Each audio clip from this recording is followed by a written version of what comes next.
ஆண்டவரும் இரட்சகருமாகிய இயேசு கிறிஸ்துவின் நாமத்தினாலே ட்ரூத் ஃபார் வேர்ல்டு சேனல் மூலமாக உங்களை சந்திப்பதிலே மகிழ்ச்சி அடைகிறேன். யாவருக்கும் இனிய கிறிஸ்மஸ் நல்வாழ்த்துக்களை தெரிவித்துக் கொள்கிறோம். கிறிஸ்துவுக்குள் பிரியமானவர்களே, இந்த மாதம் கிறிஸ்துவின் பிறப்பின் மாதமாக உலகமெங்கும் கொண்டாடப்படுகிறது. 2023 போப் பிரான்சிஸ் அவர்கள் ஒரு இளைஞர் மாநாட்டிலே அவர் பேசிய போது அவரிடத்தில் ஒரு கேள்வி ஒன்று கேட்கப்பட்டது. கிறிஸ்துமஸ் யாருக்குரியது, கிறிஸ்து யாருக்குரியவர் என்பதை போல் கேள்வி கேட்கப்பட்டது. அதற்கு அவர் ஒரு ஆங்கில வார்த்தையை 3 முறை கூறினார். அது என்னவென்றால் every one every one every one என்று அவர் பதில் கூறினார். எல்லோரும் எல்லோரும் எல்லோரும் என்று அவர் பதில் அளித்ததை 2023 இளைஞர் மாநாட்டிலே அது மிகப்பெரிய ஒரு தாக்கத்தை ஏற்படுத்தியது. கிறிஸ்துவுக்குள் பிரியமானவர்களே, கிறிஸ்துமஸ் அல்லது ஆண்டவராகிய இயேசு கிறிஸ்து எல்லோருக்கும் உரியவர், அனைவருக்கும் உரிய ஒரு கடவுள் என்பதை இன்றைய திருச்சபையாகி நாம் மறந்து போகக்கூடாது. இன்றைக்கு பெரும்பாலான திருச்சபைகளிலே நாம் செய்கின்ற செயல்கள் பார்க்கும்போது போப் பிரான்சிஸ் சொன்னதை போல எல்லாருக்கும் உரிய கிறிஸ்துவை கிறிஸ்துவர்களுக்கு மாத்திரமே உரியவரை போல நாம் இன்றைக்கு செயல்பட்டு கொண்டிருக்கிறோம். அது ஆலய அலங்காரமாக இருந்தாலும் சரி, கேரல் ரவுண்டாக இருந்தாலும் சரி, அல்லது கிறிஸ்மஸ் கொண்டாட்டமாக இருந்தாலும் சரி, ஆலயத்திற்குள்ளாகவே நாம் ஆண்டவராகிய இயேசு கிறிஸ்துவின் பிறப்பை நாம் கொண்டாடி முடித்து தீர்ந்து விடுகிறோம்.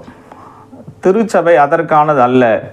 இயேசு கிறிஸ்துவும் இந்த உலகத்தில் ஏதோ ஒரு குறிப்பிட்ட மக்களுக்காக பிறந்தவரும் அல்ல. ஆண்டவராகிய இயேசு கிறிஸ்து எல்லாருக்கும் உரிய தேவன், அவர் உலக இரட்சகர் என்பதை நாம் அறிந்திருக்கிறோம். பரிசுத்த வேதாகமம் கூட எல்லா மொழிகளிலும் மொழிபெயர்க்கப்பட்டிருக்கிறது. ஆண்டவராகிய இயேசு கிறிஸ்துவை எல்லா நாட்டு மக்களும் சொந்த இரட்சகராக ஏற்றுக்கொண்டிருக்கிறார்கள். எல்லா மொழிகளிலேயும் ஆராதனைகள் நடைபெறுகிறது. இயேசுவை அநேகர் தங்கள் சொந்த மொழிகளிலே அவர்கள் ஆராதிப்பதை நாம் பார்த்து வருகிறோம். கிறிஸ்துவுக்குள் பிரியமானவர்களே, போப் பிரான்சிஸ் குறிப்பிட்டதை போல பல வர்ண நூல்கள் சேர்ந்து எப்படி ஆடையாகிறதோ, எல்லா பறவைகளும் தங்கும் சரணாலயம் எப்படியோ அப்படி திருச்சபை இருக்க வேண்டும். சபை என்பது யார் வேண்டுமானாலும் சபைக்குள்ளாக வந்து கடவுளை ஆராதிக்கக்கூடிய ஒரு ஸ்தலமாக சபை காணப்பட வேண்டும் என்பதை தான் போப் பிரான்சிஸ் அவர்கள் குறிப்பிட்டிருந்தார். கிறிஸ்துவுக்குள் பிரியமானவர்களே, இன்றைக்கும் கிறிஸ்துமஸின் நோக்கம் என்ன என்பதை நாம் உணர்ந்து கொள்ள வேண்டும். கிறிஸ்துமஸின் நோக்கம் என்னவென்றால், இந்த உலகத்தில் உள்ள எல்லா மக்களுக்கும் உரிய ஆண்டவராகிய இயேசு கிறிஸ்து எல்லா மக்களுக்கும் அவர் சென்றடைய வேண்டும். அதுதான் கிறிஸ்துமஸின் நோக்கம். வேதாகமத்திலே நாம் பார்க்கும்போது லூக்கா 2ஆம் அதிகாரம் 8-10 வரை வாசிக்கும்போது அங்கே தேவதூதன் மந்தை மேய்த்து கொண்டிருந்த மேய்ப்பர்களை பார்த்து இவ்விதமாய் சொல்லுகிறான், இதோ எல்லா ஜனத்துக்கும் மிகுந்த சந்தோஷத்தை உண்டாக்கும் நற்செய்தியை நான் உங்களுக்கு அறிவிக்கிறேன் என்று கர்த்தராகிய கிறிஸ்து என்னும் இரட்சகர் உங்களுக்காக தாவீதின் ஊரிலே பிறந்திருக்கிறார் என்று சொல்லுவதை நாம் பார்க்கிறோம். ஆகவே இயேசு பிறக்கும்போதே மந்தை மேய்ப்பரிடத்திலே சொல்லப்பட்ட வார்த்தையினுடைய அர்த்தம் என்ன, அதனுடைய நோக்கம் என்னவென்றால், எல்லா ஜனமும் சந்தோஷமாக வாழ வேண்டும். அங்கு மதத்தை குறிப்பிடவில்லை, சாதியை குறிப்பிடவில்லை, நாட்டை குறிப்பிடவில்லை, பாலினத்தை குறிப்பிடவில்லை. பொதுவாக பரிசுத்த ஆவியானவர் எல்லாரையும் உள்ளடக்கியவர் ஆண்டவராகிய இயேசு கிறிஸ்து என்பதை குறிப்பிடுகிறார். ஆகவே இந்த உலகத்தில் உள்ள எல்லா மனிதர்களும் சந்தோஷம் பெற்றுக்கொள்ள வேண்டும். என்ன விதமான சந்தோஷம்? சந்தோஷம் என்றால் சிரிப்பது என்று பொருள் அல்ல. சிரிப்பது என்பது உடல் மொழி, அது அவுட்டர் அப்பியரன்ஸ், ஒரு பாடி லாங்குவேஜ். சந்தோஷம் என்பது இன்னர் அப்பியரன்ஸ் அல்லது ஒரு மனிதனுடைய உள்ளான இருதயத்திலிருந்து புறப்படக்கூடிய ஒரு உணர்வு தான் சந்தோஷம். என்ன சந்தோஷத்தை இயேசு இந்த பூமியிலே கொடுப்பதற்காக அவர் வந்தார் என்று நாம் பார்க்கும்போது, சங்கீதக்காரன் 51 சங்கீதம் 12வது வசனத்திலே அவன் நிவிதமாய் சொல்லுகிறான், இரட்சண்யத்தின் சந்தோஷத்தை எனக்கு திரும்ப தாரும் என்று ஜெபிக்கிறான். கிறிஸ்துவுக்குள் பிரியமானவர்களே, இந்த உலகத்தில் உள்ள எல்லா மனிதர்களும் இரட்சிப்பு என்ற சந்தோஷத்தை அவர்கள் பெற்றுக்கொள்ள வேண்டும். இயேசு இந்த உலகத்திலே வந்து மனிதனுடைய வாழ்க்கையிலே மனிதனை இரட்சிக்கும்படியாக பாவத்திலிருந்து, வியாதியிலிருந்து, கண்ணீரிலிருந்து, இந்த உலகத்திலே மனிதன் படுகின்ற எல்லா வேதனையான சூழ்நிலைகளிலிருந்து இரட்சிக்கும்படியாக இந்த உலகத்தில் வந்தார் என்பதுதான் கிறிஸ்துமஸ் சொல்லுகின்ற நற்செய்தி. இதற்காக தான் இயேசு இந்த பூமியிலே வந்தார். நாம் இன்றைக்கு கொண்டாடுவதை போல ஏதோ பிரியாணி சாப்பிடுவதற்காக, அல்லது திருச்சபையை நாம் அலங்கரிப்பதற்காக, அல்லது நாம் குடில்களை அமைப்பதற்காக, பல இடங்களிலே வண்ண விளக்குகளால் நாம் கொண்டாடுவதை போல அல்ல. இந்த உலகத்தில் இருக்கிற எல்லா மனிதர்களும், விளிம்பு நிலையில் இருக்கிற மக்கள், கண்ணீரோடு இருக்கிற மக்கள் இயேசுவை கண்டுகொள்ள வேண்டும், மீட்பு பெற வேண்டும், விடுதலை பெற வேண்டும். ஒவ்வொரு திருச்சபையும் இதை சிந்திக்க வேண்டும். எங்கிருந்து சிந்திக்க வேண்டும் என்று சொன்னால், எல்லா கிறிஸ்துமஸிலும் திருச்சபையை தாண்டி நாம் சிந்திக்க வேண்டும். ஆகவேதான் ஆண்டவராகிய இயேசு கிறிஸ்து வேதாகமத்திலே லூக்கா எழுதின சுவிசேஷம் 19ஆம் அதிகாரம் 10வது வசனத்திலே சொல்லும்போது, இழந்து போனதை தேடவும் ரட்சிக்கவுமே மனுஷகுமாரன் இந்த உலகத்திலே வந்தார் என்று வேதத்திலே வாசிக்கிறோம். இயேசு ஏன் இந்த பூமியிலே வந்தார்? அவர் இழந்து போனதை, இந்த உலகத்திலே இயேசுவோடு கூட இருந்த ஜனங்கள் அல்லது இயேசுவோடு கூட வாழக்கூடியவர்கள் கடவுளுடைய சமூகத்தை விட்டு காணாமல் போனவர்களை திரும்பவும் அவரிடத்தில் கொண்டு வரும்படியாக இயேசு இந்த பூமிக்கு வந்தார். எசேக்கியேல் தீர்க்கதரிசன புத்தகம் 34ஆம் அதிகாரம் 16வது வசனத்திலே வாசிக்கும்போது, காணாமல் போனதை, நசல் கொண்டதை ஆண்டவர் தேடி கண்டுபிடித்து அதை காயம் கட்டி அதை புஷ்டியாக்கக்கூடிய ஒரு கடவுள் என்று நாம் பார்க்கிறோம். கிறிஸ்துவுக்குள் பிரியமானவர்களே, முதலாவதாக இயேசு இந்த பூமியில் இருக்கிற எல்லா ஜனத்தினுடைய இருதயத்திலே ஒரு சந்தோஷத்தை கொடுப்பதற்காக வந்தார். இரண்டாவது, மத்தேயு எழுதின சுவிசேஷம் 1ஆம் அதிகாரம் 21வது வசனத்தை நான் வாசிக்கும்போது, ஆண்டவராய் இயேசு கிறிஸ்து இந்த பூமியிலே ஏன் அவர் வந்தார், கிறிஸ்து வந்ததின் நோக்கம் என்னவென்று சொல்லி வேதம் சொல்லுகிறது என்று சொன்னால், இயேசு கிறிஸ்து பிறக்கும்போது தாயாகிய மரியாள் இடத்திலே தேவதூதன் சொல்லுகிறான், மனிதனுடைய பாவங்களிலிருந்து மனிதனை விடுதலையாக்க ஆண்டவராகிய இயேசு கிறிஸ்து இந்த பூமியிலே வந்தார் என்று தேவதூதன் சொல்வதை பார்க்கிறோம். இன்றைய கலாச்சார சீர்கேடு, கலாச்சார சீரழிவு நாம் ஒவ்வொரு நாளும் கேள்விப்படுகிறோம். செய்தித்தாள்களிலே பார்க்கும்போது இன்றைக்கு இருக்கின்ற தலைமுறைகள் செய்கின்ற தவறான பழக்க வழக்கங்கள், பாவங்களை எல்லாம் நாம் பார்க்கும்போது நாம் மனிதர்கள் சிந்திக்கக்கூடாத காரியங்களை எல்லாம் செய்கிறார்கள்.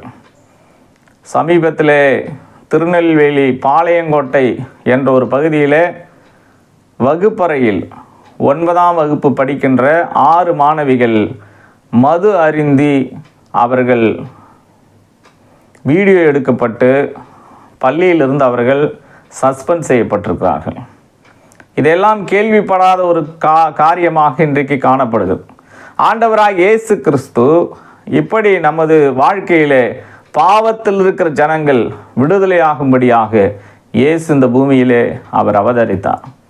இன்றைக்கு திருச்சபைக்கு வருகின்ற நாம், ஒருவேளை நாம் பாவத்திலிருந்து விடுதலையாக்கப்பட்டிருக்கலாம். ஆனால் பாவத்திலிருந்து விடுதலையாகப்படாமல் இன்றைக்கு இந்த உலகத்திலே பாவத்திலே வாழ்ந்து கொண்டிருக்கிற ஜனங்களுக்கு திருச்சபை என்ன காரியத்தை நாம் செய்து கொண்டிருக்கிறோம் என்பதை நாம் சிந்திக்க வேண்டும். கிறிஸ்மஸ் நாட்களிலே தெருக்களிலே சென்று பாவத்திலிருந்து மனம் திரும்புவதற்கு அறைக்கூவல் கொடுக்கக்கூடிய திருச்சபைகளாக நாம் மாற வேண்டும். இயேசுவின் பிறப்பு இன்றைக்கு பாவத்தில் வாழ்ந்து கொண்டிருக்கிற ஜனங்களுக்கு விடுதலை கொடுப்பதற்காக என்பதை நாம் சிந்திக்க வேண்டும். மூன்றாவதாக மத்தேயு 2ஆம் அதிகாரம் 9-10 இந்த வசனத்திலே நாம் வாசிக்கும்போது, ஆண்டவராகிய இயேசு கிறிஸ்துவை தேடி சாஸ்திரிகள் வருகிறார்கள். அவர்கள் திசை மாறி சென்றபோது அவர்களை வழி நடத்துவதற்கு நட்சத்திரத்தை ஆண்டவர் வழிகாட்டுவதற்காக இயேசு அங்கு ஏற்படுத்தினார் என்பதை நாம் பார்க்கிறோம். கிறிஸ்துவுக்குள் பிரியமானவர்களே, மூன்றாவது, வழி தவறி சென்று கொண்டிருக்கிற மனிதர்களை சரியான பாதையிலே வழி நடத்தும்படியாக இயேசு இந்த பூமியிலே அவதரித்தார். இதுதான் இயேசு கிறிஸ்து இந்த உலகத்திலே வந்ததின் நோக்கம் என்பதை நாம் சிந்திக்க வேண்டும். ஒரு மனிதன் 3 விதங்களிலே தன்னுடைய வழியை அவன் நிர்ணயிக்கிறான். ஒன்று, தானே வழியை தேர்ந்தெடுப்பது, யாருடைய பேச்சையும் கேட்பதல்ல, என் வழி தனி வழி என்று சொல்லி தனக்கென்று ஒரு திட்டத்தை, சட்டத்தை வைத்துக் கொள்கிறான். அந்த மனிதனும் இந்த உலகத்திலே தோல்வி அடைகிறான். இரண்டாவது, யாரோ ஒருவர் சொல்லுகிற வழியை கேட்டு நடப்பது. இதுவும் ஆபத்தானது. எந்த மனிதனும் எல்லா நேரமும் நல்ல வழியை யாருக்கும் போதிப்பது கிடையாது. ஏனென்றால் மனிதர்கள் சுயநலம் உள்ளவர்கள், பேராசை உள்ளவர்கள், தங்களுடைய வாழ்க்கையில் எப்போதுமே தான் மட்டுமே வாழ வேண்டும் என்று எண்ணம் கொண்டவர்கள். அவர்களால் எப்படி சரியான பாதையில் நம்மை நடத்த முடியும்?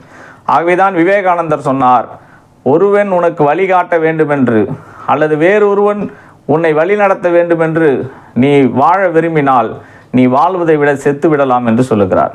கிறிஸ்துவுக்குள் பிரியமானவர்களே, இந்த இரண்டாவது வழி நடத்துதல் அல்லது வழிகாட்டக்கூடிய இதுவும் மனிதனுடைய வாழ்க்கையிலே தோல்வியாக தான் முடியும்.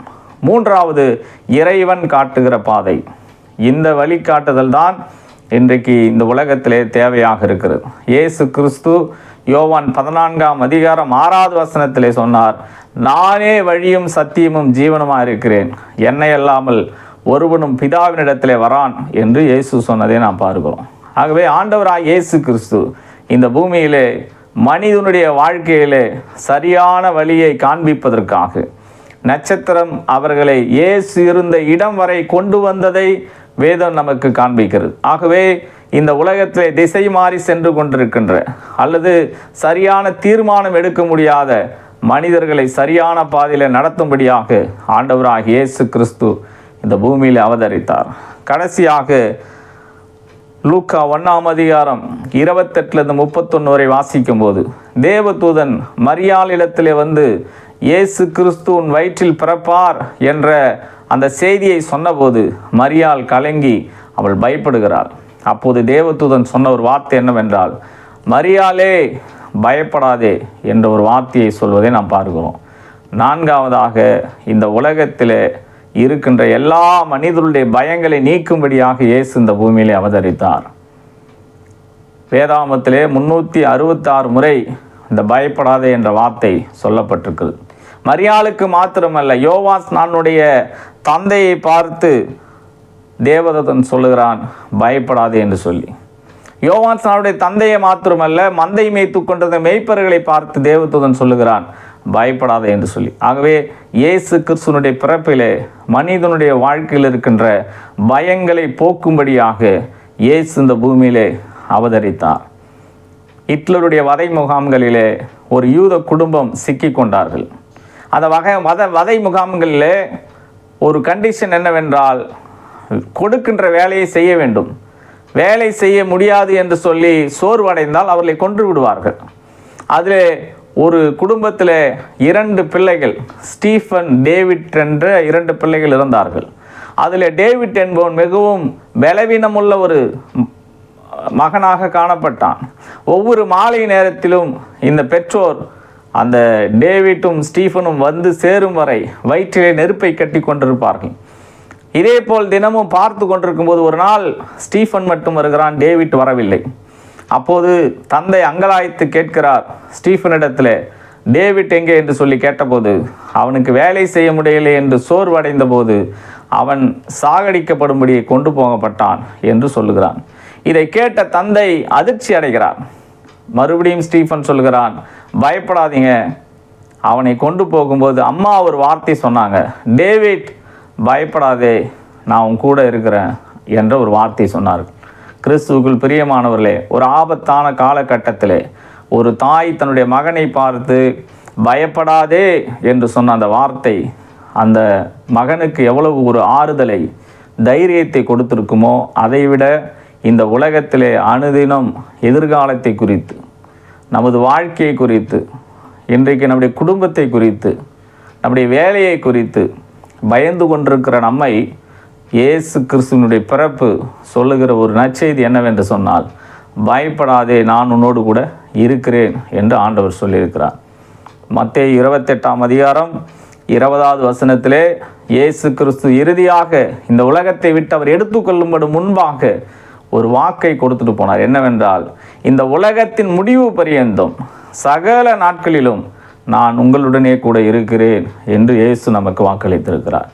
ஆகவே இந்த நாளிலே நாம் ஆண்டுடைய சமூகத்தில் எதற்கும் பயப்படாமல், காரணம் என்னவென்றால், எப்படி அந்த டேவிட்டை பார்த்து அவருடைய தாய் பயப்படாதே நான் உன்னோடு கூட இருக்கிறேன் என்று சொன்னார்களோ, அதை போல இந்த உலகத்திலே நம்மை பார்த்து இயேசு சொல்லுகிறார், பயப்படாதே நான் உன்னோடு கூட இருக்கிறேன் என்று சொல்லி அவரிடத்தில் நம்முடைய வாழ்க்கையை நாம் அர்ப்பணிக்கும் போது நமது வாழ்க்கையில் ஆண்டவர் பெரிய காரியங்களை செய்யக்கூடிய தேவனாக இருக்கிறார். கண்களை மூடி நாம் ஆண்டுடைய சமூகத்தில் ஒப்பு கொடுத்து நாம் ஜெபிப்போம். எங்களை கிருபையாக நேசிக்கிற நல்ல ஆண்டவரே, இந்த உலகத்தில் எல்லா மனிதர்களும் சந்தோஷமாய் வாழும்படியாக, எல்லா மனிதருடைய வாழ்க்கையில் இருக்கிற பாவங்களிலிருந்து மனிதர்கள் விடுதலையாக்கப்படும்படியாக, எல்லா மனிதர்களையும் சரியான பாதையில் நடத்தும்படியாக, எல்லா மனிதருடைய பயங்களை போக்கும்படியாக இயேசு இந்த பூமியிலே பிறந்தீர். ஆண்டவரே, இந்த உண்மையான நோக்கத்தை அறிந்து எல்லா திருச்சபையில் இருக்கிற உம்முடைய பிள்ளைகள் இந்த உலகத்தில் இருக்கிற ஜனங்களுக்கு இந்த நற்செய்தி அறிவிக்க தேவன் கிருபை பாராட்டும். தடைகளெல்லாம் மாற்றும் மீட்பர் மூல ஜெபங்களும் நல்ல பிதாவே. ஆமென்.